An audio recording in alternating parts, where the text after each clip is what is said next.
Children of Men, a movie review on a movie. Many topics in Children of Men, as listed here. There's so many that I'm only going to cover about 3. First one is significance of the names within Children of Men. Let's start with Theo. Theo, which is short for Theodore, although he was not called Theodore anywhere in the film, is a rude word for God. Theo, or essentially God, is the only one Julian could trust Key to. In God we trust. In essence, Theo accompanies Key to the human project at the cost of his own life, the sacrifice of humanity. Then there's Key. Key could be short for anything, but let's not dwell on that because I don't believe it's important. Key is a homonym for the word key. To me, she represents the solution to mankind's pressing problem because she holds the key to the future of the survival of mankind in her womb. Next, we move on to talk about the role of dogs within Children of Men. Dogs represent companionship and are viewed as man's best friend. In a world where children are absent, dogs seem to have replaced children to fulfill the need of loneliness and to take care of someone. In this movie, the theme of caretaking, or the lack thereof, is prevalent within characters who satisfy this need by taking care of someone other than a child.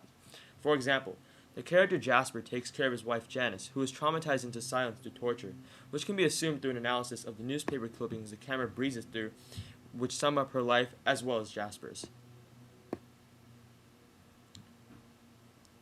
Here it is now.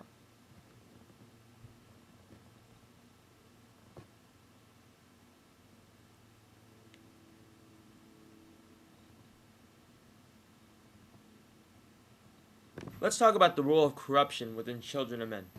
It seems that wherever there's an institution or organization, there's always some sort of treachery. This is quite clear when it is brought to the audience's attention that Luke was the one who orchestrated Julian's sudden death by hiring a gang of fugees to attack her car while Luke was in it and murder Julian. This ploy of Luke's was a success as he was voted leader of the fishes to replace Julian as in the matter of a night.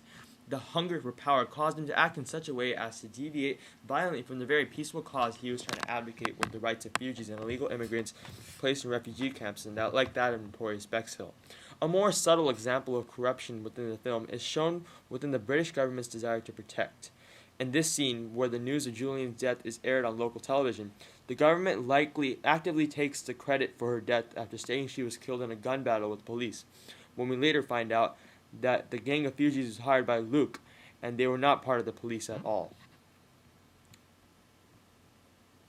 Finally, we have the police officer Sid's methods of dealing with fugees, and as well as his willingness to travel with police back and forth between Bexhill to take money, and his greed for taking in Theo and Key to hold them as first-class commodities because the fishes and coppers are looking for 2 of them at the same time, and all demonstrate his hand in the corruption rampant in this world. Well, that looks like that's it. That is our review of Children of Men. We hope you enjoyed our movie review on a movie.